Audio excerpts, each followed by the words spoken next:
All right, I know I had set this to go live later, but I just ended up getting stuff done. Not necessarily for DFS, I just ended up getting freer sooner than I wanted to. And I'm in a probably a better mood now than I will be like in an hour to talk lineups and construction and things like that. Um, First and foremost, I do really kind of want to focus more on lineup construction in this video rather than projections and practice data. As backward as that kind of sounds, like we can look through the practice laps real fast, which is just a ton of stuff on the screen and yada yada yada. I understand there's different track groups and practice and stuff like that.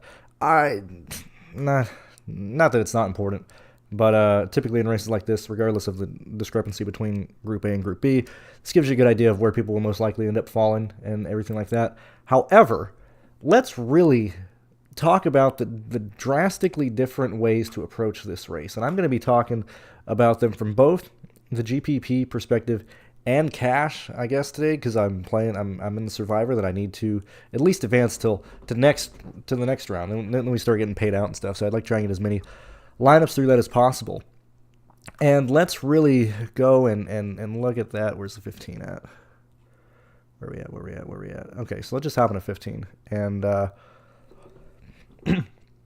like I said, I normally don't do this, but lineup construction today is far more important than who's going to lead laps, okay? I mean, realistically, when we look at potential lap leaders, it is all of these fellers here. In terms of lap leaders, realistically, it can be any of these people here.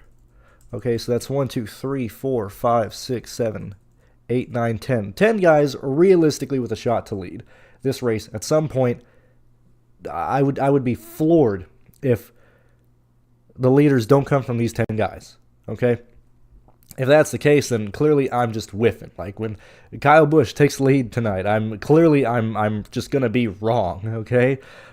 Which I typically have been at Bristol. Somehow this week has been the week for me to not lose my ass here, but I know last year it didn't hit Keselowski, didn't hit Buescher. The year before it didn't hit Elliott, didn't hit Harvick.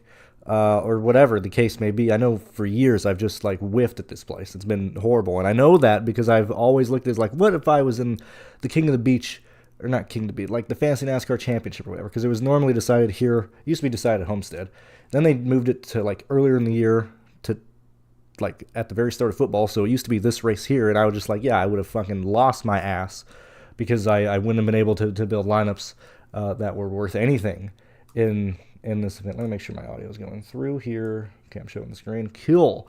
So when we look at this race, let's honestly start with Kyle Larson. Now, I haven't projected for 69 points today. I also have several people. Good morning, Kyle. I have several people projected as lap leaders. I have several people projected as place differential plays. When we look, and let me bring up Racing Reference really fast so we can have context to this discussion. Alrighty then. Let me bring this here. And let's go ahead and just let's look at the last, let's do last 4 Bristol races, just to have this in your mind as we approach the race tonight. Is this going to move again? Okay, it's not. I hate Racing Reference as a website, bro. I really do just complain about everything. Am I really ever happy? We'll go back and look at, that is the spring race. Hold on. The fall race. I'm going to skip COVID years. I'm going to look at the last 3 here. And this is just an idea of what these leaders are doing. Okay, we're not even looking at fantasy points here because we can clearly understand that if you're scoring over 100 laps led, you're scoring a lot of DraftKings points. High likelihood we see several people in the hundreds, if not higher. For me, whenever I build projections, I cut people off at like 85, 90, because at that point it doesn't really matter if you project somebody for their ceiling of 140 DraftKings points or you project them for 85, they're going to be optimal, or at least you need them to be optimal, or you need a projection that is going to be optimal when you're trying to figure out what lineups are going to work and so on and so forth. And so clearly not everybody you project to see laps led are going to lead. Listen to 3 major guys over 100. This one we had 1, 2. I believe one of them got taken out. I know Chase. Yeah, this was the year that Chase Elliott struggled after he led early. 65, that's nothing to stick at. 71, 70, 175. This year, going back before COVID, a lot of guys near 100. Early lap leader taken out early or having an issue midway through. And so just keep that in mind in terms of when you're looking at lap leaders. Like I don't think this is crazy at all to have this many people projected lead laps. Is it going to be this many in the actual race? No, of course not. Not 10 guys are going to lead laps in this race. But we need to have an idea of what the lineup constructions are going to look like. Now, going back to this, let's talk about Kyle Larson really fast, okay? Because I think this is a incredible discussion for anything that's going to be happening tonight, whether you're playing a big tournament, small tournament, whatever. When we look at Kyle Larson specifically, and we look at the high likelihood of at least having 3 to 2 lap leaders, most likely being guys who start up front, the early front runners for these guys, now that we've identified who our lap leaders are, or potential lap leaders, when we identify the guys who are going to lead early, you have a high likelihood of it being one of these 3 drivers or Chase Elliott. Not including any yellow flags, not including any strategy, whatever. Like, I'm talking initial start up until everybody pits the first time, which nobody's going to pit in the first 20 laps. If there's a yellow, nobody's going to pit in the first 20. Nobody's going to pit in the first 30. Nobody's going to pit in the first 40, 50. It's usually around I would envision 65 if a caution comes out then we see guys go on pit lane. So what happens in the first 65 laps of this race? Because once we need to try and at least have an idea of what this race is going to happen or what's going to focus on. Because if it goes green, first 40 or whatever, leaders in traffic, field is pretty spread out. You're not having, like, I like Tyler Reddick today, but you're not going to have Reddick go from 12 to first in the first 60 laps in this race, okay? So when we're looking at lineups, specifically talking about Kyle Larson, we have to envision, what does that type of lineup look like? How do these lineups, or how do the players work together? Because this is all just a math problem for all of us here. So if Larson is an optimal play today, I'm not saying he is. We need to understand what builds we're using. His price tag is forcing out an expensive guy, whether that be because Larson outscores him, whether that be because an expensive guy gets taken out, whatever the case may be. If Larson is optimal, it is because the rest of the drivers here allow you to get up to that price point. Now, if you're in that price point for Larson, that means he is directly competing and beating one of these 4 drivers here. Whether it be an early lap leader, whatever the case may be, Kyle Busch, in my opinion, isn't in the discussion here. So we have an early lap leader who I believe everybody is probably going to be on, which is Byron. The guy starting first, which has the guy who has been first last 3 races, have absolutely cucked the field, like crucified the field, who has played him. And then Hamlin. When we look at these guys, and this is where we can start looking at runs, when we compare William Byron's speed directly with who he's competing against, and who I just mentioned there, we have Byron, we have Bell, and we have Hamlin. It's these 3 individual drivers who are pretty close. Bell is clearly the 3rd place runner when you're comparing this data head-to-head. But he's starting first, early pit stall, a lot of things that lead us to choosing him as a DFS play. We understand that Hamlin is going to have a long-run car, specifically when you look at the drastic change of speed, or change of ranking, rather, of where he's at in comparison to Byron and Bell. We can see that he's carrying way better speed in a long run compared to William Byron. So we can envision that, Hamlin would have a good long run car, but he's starting the outside lane. Good chance Byron goes to 2nd place right off the start, down the back straightaway or whatever. So regardless of what happens here, one of these drivers is being removed for Larson to be there, because you can't get 3 of these guys in here. Like, you might want to double pump, but not in this situation here. Like, this is wild. Like, you're not getting 3 of them in here. Mathematically, you can only fit 2. If you're not going to double punt, which that's when you got to argue, man, is the optimal lineup going to really have 3 guys in this range? Probably not. It might have 2. So if you're building a Larson lineup, you are giving up 2 of Hamlin, Bell, and Byron. I'm going to use Bell just for this example. Actually, I'm going to use Hamlin because he's the most expensive, so that would be the clearest picture to paint here. If Larson is optimal, my argument, and the only way that I would play Larson, is playing him with one of the 3 cheapest drivers here. And I understand. You look back at the last 3 races. We've had Greg Van Alst, Steven, Spencer Boyd. Spencer Boyd was clearly the best play of those three in the Truck Series, but still not fantastic because there wasn't a lot of wrecks, there was a lot of attrition. Actually, both these races have gone pretty green. Yesterday we had B.J. McLeod, Timmy Hill, the two favorites for being that punt play. Both didn't finish the race, and so that's negated the punting at the very bottom of the field, which just is what's going to happen. You can't be complaining about that or holding that against future races or future builds and stuff. So when we get in this situation here, and then we start looking at the arguments to be made with the salary, which I have done the last 3 days, where we look at where these people are in salary and who you're playing, okay? Because most builds are going to be stuck here. Like, you're not really in a space to where you're going to be paying up for a lot of 7K guys, a lot of 8K guys, specifically if you're playing two 10K guys. Regardless if you think, like, Buescher's going to be a lap leader. Like, if you like Buescher today, okay, you're still in the value range. It doesn't matter. Like, these two plays don't matter. It's literally what you're doing up top with Larson or in general, and the last two people you get in your lineup. That's really all that matters today. So when we're in the value range and we're at the bottom, like, I'm not going to be probably playing Hocevar. I'm not going to probably have the money to get to Haley, and I think he's going to be outscored by people, and he can get outscored if he falls back any at all. He's going to be outscored by players. Cindric, Harrison, Burton, and Gilliland are the better plays outside of guys that you just need through attrition, okay? Because, like, look, if LaJoie finishes up front after 500 miles, or maybe this race ends in a rain, whatever the case may be. Clearly, I'm not gonna win because I'm not playing LaJoie today, okay? And the pricing is pretty huge, okay? 53. The difference between the 500 between these five drivers and the 300 between Gilliland and Burton is pretty huge. Because if you're hand building, if you're using whatever, you're seeing that a lot of these lineups are not leaving anything more than really like 400 on the table. It is like 300, 200, 100, or 0. I don't believe that these are races you should be leaving money on the table for. Okay? When we're looking at Kyle Larson, I think if you are playing Larson, I think you absolutely have to play one of the three bottom guys there, because then you're able to get to, you can play a Buescher, you can play a Reddick, you can play Chastain. I don't like Eric Jones, but you can get to Eric Jones, you can get to Stenhouse. It doesn't make sense for me, looking at how lineups fall through, to not get a cheap guy here, okay?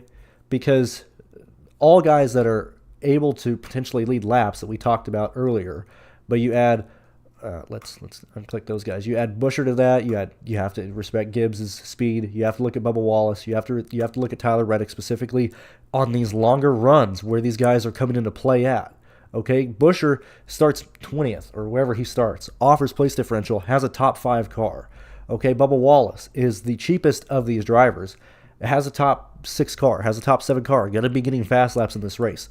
Reddick has a real shot of being there late in the run and late in this race, okay? So when you're building and you're giving up the opportunity to get to these more expensive plays, I think that's just a recipe to not really compete to be optimal where I'm at. Like, if you're, like, we'll use Bubba in this case here. Like, if you're paying up for Bubba, like, we're clearly not getting to, like, the 7K of, like, Bowman, Jones, Suarez, Stenhouse, Eric Almirola. We're stuck in the 6K range, okay, which is fine. Or you're punting here and you're able to get up to other people.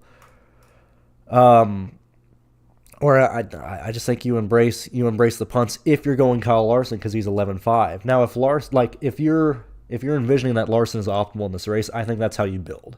The argument to be made with that is, as I said, I have Larson projected for 69 points. I don't have him leading laps. I don't have him finishing in the top 5, I don't believe. I'm pretty sure I have him projected for, I have him for 8th today.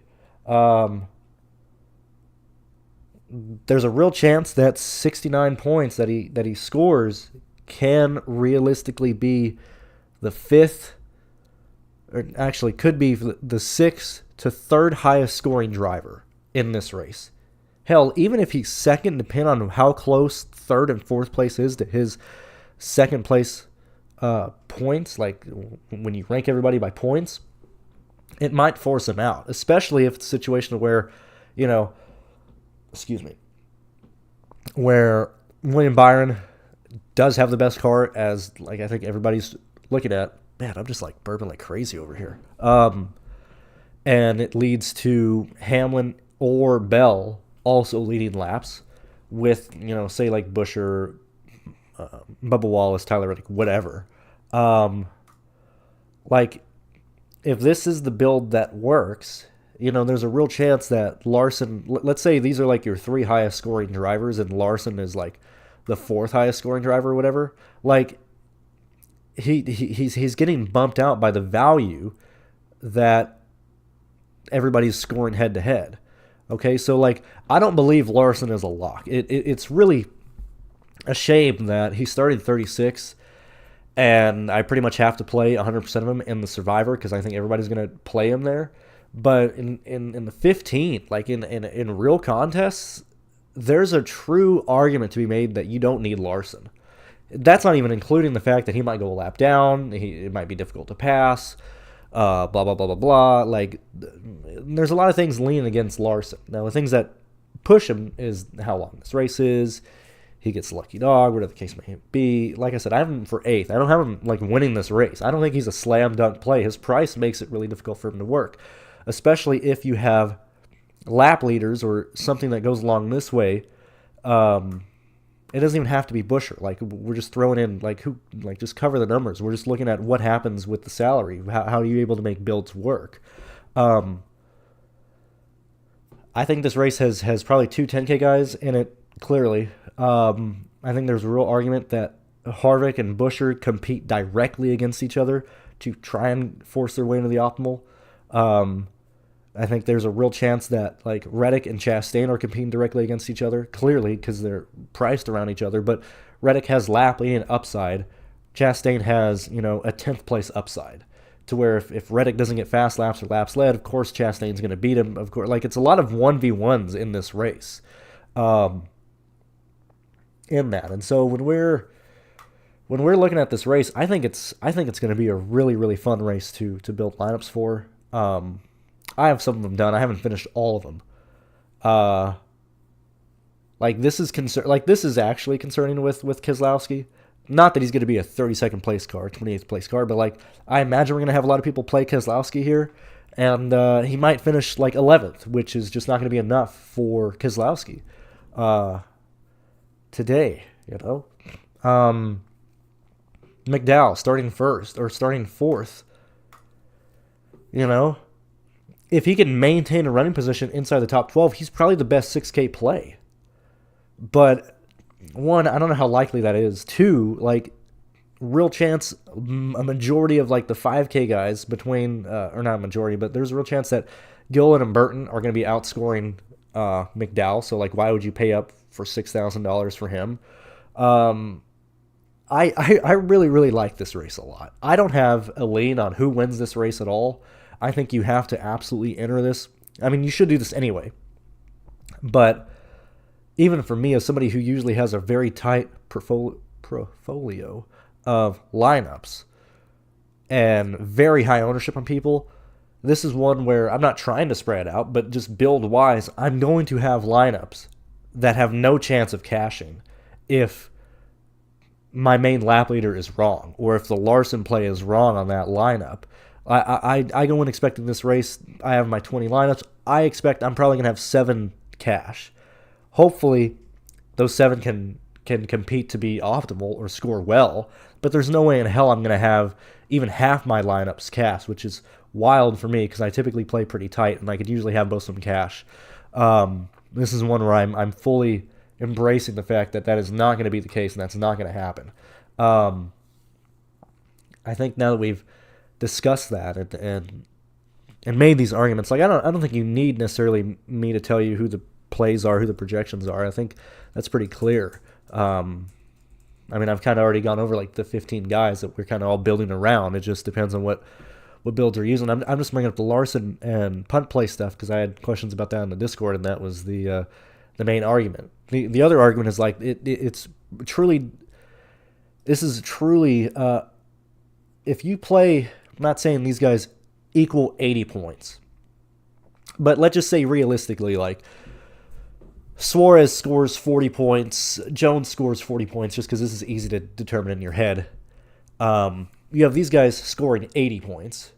And then you have Larson and a punt play score 80 points. Like Dylan scores 20, Larson scores 60. Like this is very much a very easy to see like true like do you not play Larson because like you're giving up the potential like higher like plays from two other drivers. If you're playing Larson, you absolutely need like your cheap guy to come through, specifically when you're going to have like zero remaining on the salary. Like this is very much one to where the Larson play in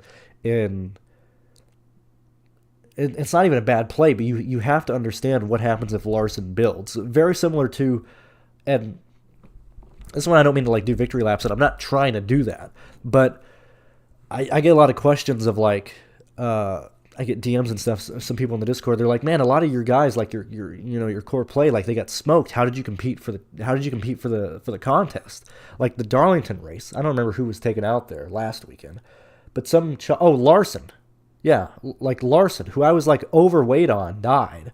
Most of my lineups died, but the three that I tried to build, not even quote unquote optimally, but has the best chance of working out if my other lineups don't work, took down the Darlington contest. Last night, I finished in the train for second in the $10 contest, and that's because Austin Hill got taken out. That's because like Junior, who McLovin played a lot of in cash, who he was on a lot of in the main contest. I need to look at it. I need to see exactly why or how much he had in the $10. I'll do that like on Tuesday. But like, there's a reason McLovin is such a great player, because whatever he was using told him to play Earnhardt. I wasn't on him. Nobody was on him. He was like 14% owned, and we got saved by him catching on fire last night. Excuse me, but because that happened, because you had another expensive guy get taken out on top of Austin Hill being taken out, it allowed a lineup that I had very, very little ownership to any of those guys in that lineup finished in the train for second. So it's the same case today, to where if you're playing Larson, it's not about do you fade Larson, do you not play Larson, how much Larson should you have. That's such a stupid question to be asking. Like, that's not the argument to be made. That's not the argument you should be asking yourself. The argument is, if you have a Larson lineup, what type of build with him makes sense? Clearly, if it's Larson, we have to envision he's beating the 10K guy out. And it's a fact that if you need him, it's probably going to lean to either having one of the guys down here or even double punting with, say, Gillen and Yaley, Harrison Burton and Ty Dillon. Like, those are the types of builds that make sense if you're playing Larson. That's like my 2 cents there. I don't know. That's kind of where I'm at. Let's see what you guys are saying here. And I appreciate the 3080, guys. It's a shame that this is on a Saturday. This is the lowest views we've had all year. Hopefully more people will watch it. And I think a big majority of it is because I had this set to originally go live in 20 minutes, and I went live 45 minutes early. So I'm sure there'll be people catching it on the replay and everything. So what are you guys doing here? What's going on, Jody? Oh, yeah. So, like, with weather, like, dude, who gives a shit, man? Like, who fucking cares, man? If it rains, it rained. Like, I don't really care. I personally believe we just finish tomorrow. I find it hard to believe it ends tonight. If it ends tonight, whatever. We're getting into stage 2 or 250 laps, very similar to the Xfinity race yesterday. I think there's a real chance that by lap 200, you already know if you're going to cash or have a shot, because you're most likely we're probably going to have one, if not two, lap leaders already. And yes, they can be taken out late in the race, but you're already going to know what lineups you have competing to even cash, and what lines have no fucking chance at that point. So, like, the weather is just null and void to me. That doesn't mean anything. Would I build for, like, a transit? No, I'm not going to do any of that. I'm not going to build for any specific thing. I don't see the guys in the back will have time to move. Yeah, I mean, it's... I don't even think weather should be considered. I've always been on that train. Like, who cares to be frank. Like, truly be honest. Yeah, dude, let's have rain. Get this shit over with. Like, I'm so fucking tired of fucking Bristol, man. I hate this fucking track. I love the track to watch. I both love it for DFS, but my track record says I need to hate this track. So, like, just get this race over with. Thank God it's on Saturday. And if we do a little tomorrow, just a little bit of Bristol and stuff. Yeah. I mean, hopefully we just fucking stay here till Tuesday. I don't give a shit. I'm going to the race on Sunday in Texas. They're going to come to Texas at one point next week. I don't care, man. I really don't care. Bell, Hamlin, Wallace, Gibbs, LaJoy, McDowell. The LaJoy is about, I don't know, man. If you believe rain's going to happen, sure, run that. I think that's a horrific lineup. But, that's just me. Thoughts on Harvick? I think Harvick makes a lot of... I think Harvick is a really, really great pivot off of Buescher. If for whatever reason Buescher isn't the speed carrier we think he is, it is like easy for Harvick to beat him. It's easy for Harvick to possibly be the best 9K play on the slate because he's most likely going to outscore Logano anyway. He can be the highest scoring 9K guy, and all it has to do, like if Buescher, like if you're building with Harvick, it's not like, oh man, what is this like? No, it's like the Harvick line needs Buescher to be involved in a wreck. If Buescher has an issue, whatever happens to Buescher, like Harvick is going to do fantastic. I honestly don't care what my ownership is in this race, and I really don't care what the field's ownership is. As dumb as that sounds, I am perfectly fine, like just having exposure to most of the plays we've talked about. Like I can't tell you when I'm going to come in at Larson. I would guess I have like 25-30% Larson today. That's 5-6 lines out of my 20, but those are going to be built for a Larson situation. I'm going to have Bell today. I'm probably going to have 25-30% Bell. And I'll see how that goes, I'll have probably 50% Byron, because there's situations where Byron doesn't run away with the race, or he gets involved in a wreck, or he cuts down a tire. We've seen a lot of load being exerted on the cars this weekend that these crews just haven't been prepared for. There's a real, and you get in the wall, like you have any little damage, your car is just destroyed. Like this car is made out of paper mache, so like any issue that can happen to anybody. Like I don't know. I'm not trying to like just walk around in circles, but I'm trying to at least explain where I'm coming from with that viewpoint and everything. Guys in the back will be laps down by no shit. This like what, man? Like I don't. Yeah, of course. There's gonna be people lap down. We're probably gonna lap people up to like 21st if stage 1 goes green. You're gonna have like probably 18 people on lead lap.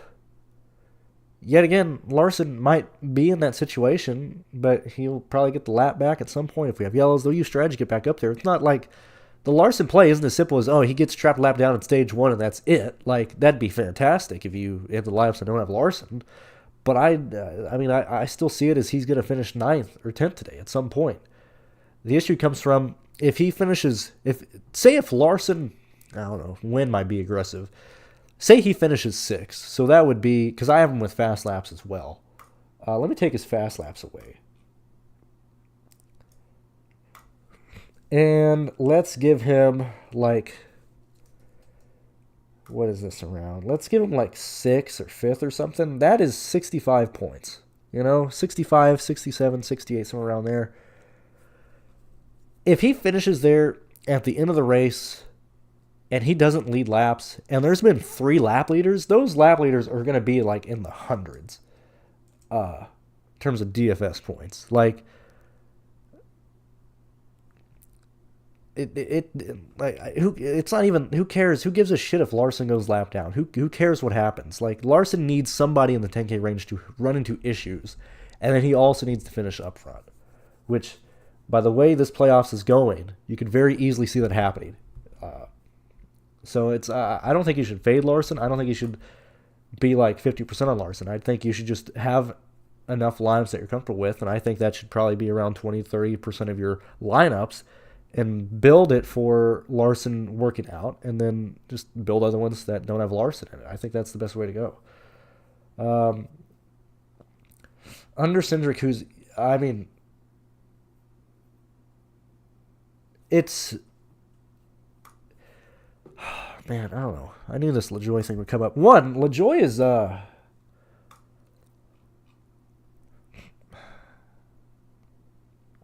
LaJoie is 55. I am having, at least for me personally, I do not have the $200 to get from Gilliland to LaJoie in a lot of my lineups. Like, I cannot afford LaJoie. And if I do have money left over, I have enough to get Harrison Burton. I think LaJoie is incredibly risky today. And I'm going to have 0 LaJoie. Not because I want to fade him just to be that way. Like, this is true speed, okay? 9th fast, 5 lap, 13th best, 10th lap. However, true speed, and same thing can be said with McDowell, whatever.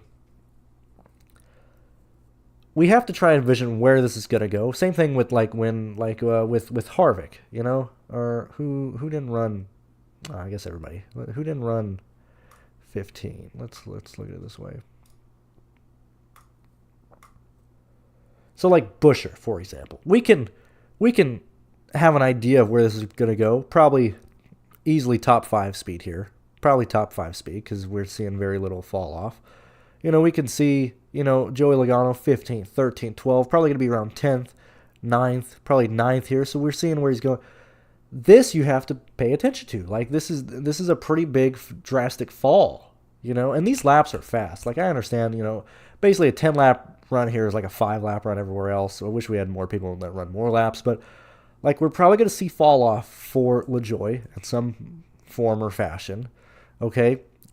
And especially when you start thinking of all the people behind, it's not even like, I think I have LaJoie for like, let's see where I have him projected for today. Yeah, I have LaJoie finishing a grand total of 4 positions behind where he starts. I have him finishing 14th today. And that makes him like not even in the conversation anymore. That's like a horrific fantasy points. That's not like outside of top 15. That's not him finishing in the 20s. I am for 14th, and that's like saying, do not play this man. So that's my 2 cents. If he has a career day, you know, game of life here, so be it. But I am personally not getting the LaJoie. I would prioritize Burton or Gilliland over LaJoie. That is where I'm at.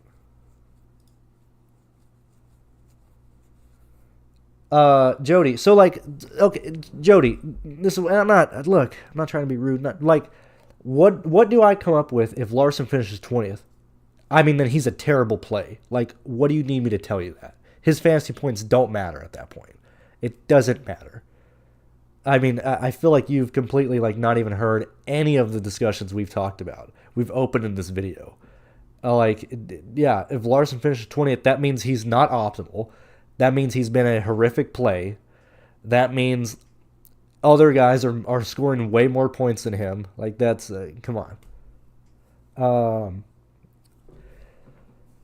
So Ty Gibbs, very similar to LaJoie. I would lean towards the fact that Ty Gibbs has teammates who are running very fast laps. I would lean towards the fact that Ty Gibbs is a way better driver. I would lean to the fact, actually, better driver is abstract. That's a very biased take. So that shouldn't be accounted for this. So when we look at equipment, when we look at his practice laps, when we look at how he's ran this year, and then we look like specifically at this, like this is yet again same thing that Jones had yesterday until he got killed. Same thing that we're seeing. Like, if we're respecting that Buescher has this amount of speed, that Byron had, like, you have to say, like, yeah, dude, Gibbs has a good car. Specifically when his teammate Bell and Hamlin are right here as well. Like, that's, you got to, even Truex, I understand we have less people running more and more laps, but this is like Truex's worst track. And we're seeing that even he can have pretty good increases from 22nd to 17th. Really competing with with enough people who are running 15 lap runs that we can kind of see. Yeah, Truex is probably around 14th fastest and stuff. That backs up, at least for me. Like I'd rather get to Gibbs. So like you had Gibbs, you had Bell, not Gibbs. You have Gibbs, Reddick, Bubba Wallace, Chris Buescher, Kevin Harvick as people that I would want to have exposure to versus or that I would want exposure to with needing a punt play to get to that exposure in lineups versus like not punting at the bottom, and I feel like I'm giving up like an opportunity to grab those drivers and stuff. That's where I'm at. And at least, I mean, look, that's my opinion. That's kind of where I'm at. Going back to, I'm not trying to like rail on you, and I apologize if any of that comes across as being mean or whatever. I just feel like I'm at least defending or giving you valid arguments for like my reasoning. That's where I'm at. That's why like I feel like people get too caught up on like literal projection numbers and stuff like that. Like if you're building with Larson, those lineups have to assume that he's optimal. It doesn't matter what he does. If he scores 85 points, he scores 230 points. If he's optimal, if he makes his way in, it doesn't matter. It's like what else fits in that lineup. So like if he's finishing 20th, there's no point. If he's finishing 18th, like he has to finish in the top 10 today and get fast laps in this to even compete. And then he needs people to run into issues who have led early in the race to get there. I feel like that's basically been everything. Let me see real fast.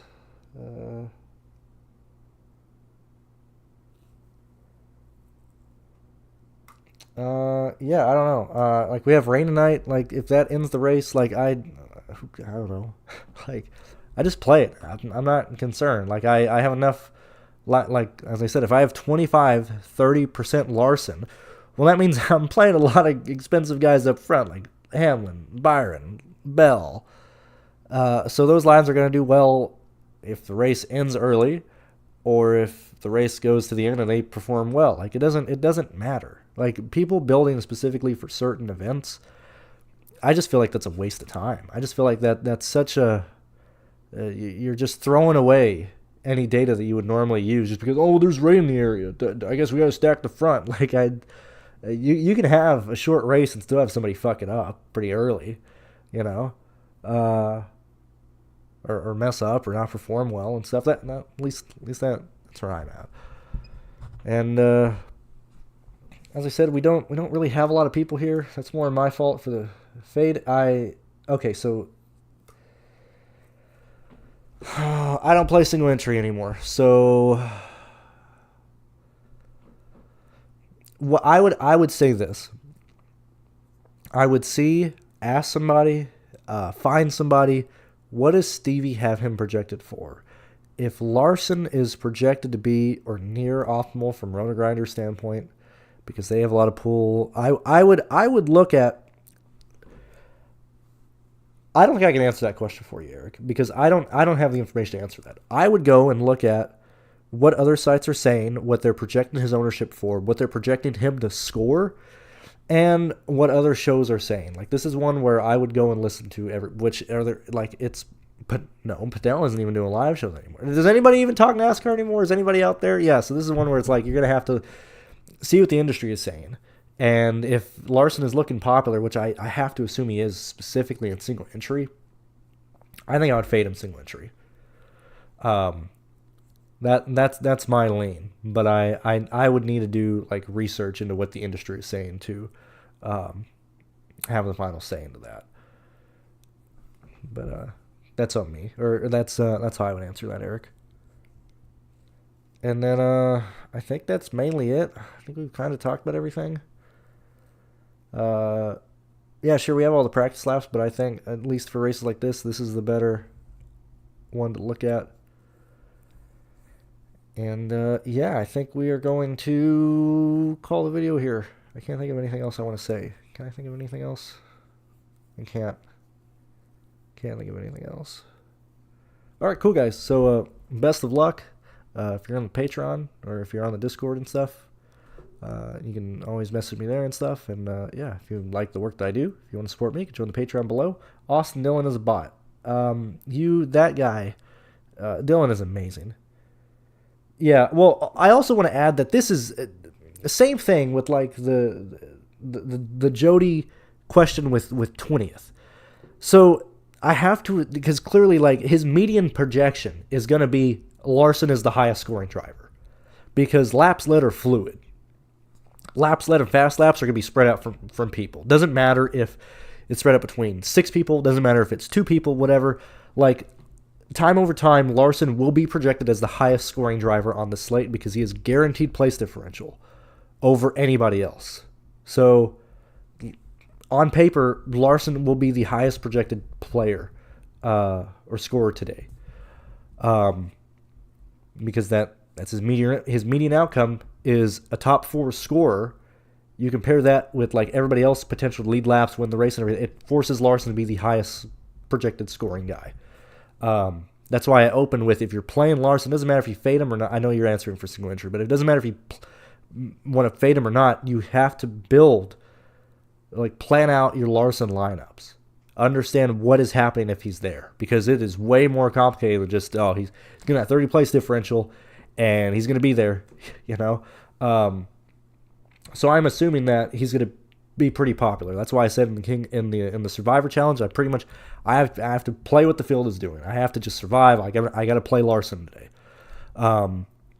which is fine in that. But in real GPPs, there's real arguments to be made that Larson is going to be the 3rd, 4th, 5th highest scorer, and depending on how expensive the other guys are that score well, it might force him out of the optimal lineup. That's where I'm at. Anyway, Austin Dillon. I'm telling you, man, that guy's a Hall of Fame driver. He wins a couple more races. Have you seen the people in the Hall of Fame? I mean, this guy, Daytona 500 winner, Coke 600 winner, Xfinity Series champion, Truck Series champion, question mark, maybe? Don't remember. Got another win. I swear to God. Ty Dillon ends his career with 13 wins. I mean, and another crown jewel. Man, when the Brickyard comes, can you imagine Austin Dillon being a Brickyard 400 winner, Coke 600 winner, and a Daytona 500 winner? That man is a fucking Hall of Famer. It is insane. So he is not a bot. I need some Austin Dillon respect here. Today, I have very little interest in playing him, but you got to respect the AD. You got to respect the AD. Also, what's with these drivers and their stupid ass names for their kids? Austin Dillon named his kid Ace over his logo, and then AJ Allmendinger names his kid Arrow. Bro, I can't wait to see Ace Dillon and Arrow Allmendinger just racing in the Xfinity Series, just wrecking each other in 15 years. No, that'd be probably 25 years from now. I want to see those guys killing themselves in the Xfinity Series. Thank you, Spread. Who projects better, Burton or Gillen? It doesn't matter, man. I think it's Gillen, but truly it doesn't matter. That is truly a salary question. In my opinion, like I don't know. For me, at least looking at it in a sense like that, I don't believe that's a question that I'm even really considering. Because both guys have a super high ceiling. Both guys have a pretty low floor because they're starting in the back of the field. They might get last, might not be able to move up. I don't believe that there's one guy better than the other. Like, this should be answering that for you. You have Harrison Burton, who's 33rd everywhere, 31st 5 lap, 29th 10 lap. So he's not doing shit. You have Gillen, who is 24th 5 lap, 15th fast 10 lap. But Gillen's not going to be, or 16th, but he's not going to be, like, look at this draft. This is what I mean. I understand that we have a huge drop off here, but if he's that quick, like this close to other drivers, look how far this drop off is. I was clicking the wrong one. Look how big this drop off is. 15.98 to Almirola, who is probably in the same speed category as him at a 15.71. That is a huge drop off. This is huge. So like they're both gonna be fucking fighting for last. this, or not last, but they're gonna be fighting for fucking 28th all day. Both of these idiots are. So I don't think that matters. I think Gillen carries more ownership. I think you should try and get to Burton if you want to get different. I think Gillen is the better play salary wise, especially if you're finishing with 0 salary, like you can't afford to get up to Burton. But that's where I'm at there. And yeah, I'm gonna end it there. Best of luck today, guys, and I will see you tomorrow. There's no race tomorrow. I'll see you guys in the Texas preview videos. If I do that, I got a busy week. I guess I will. Why not? Anyway, yeah, good luck, guys, and I will see you later. Peace out.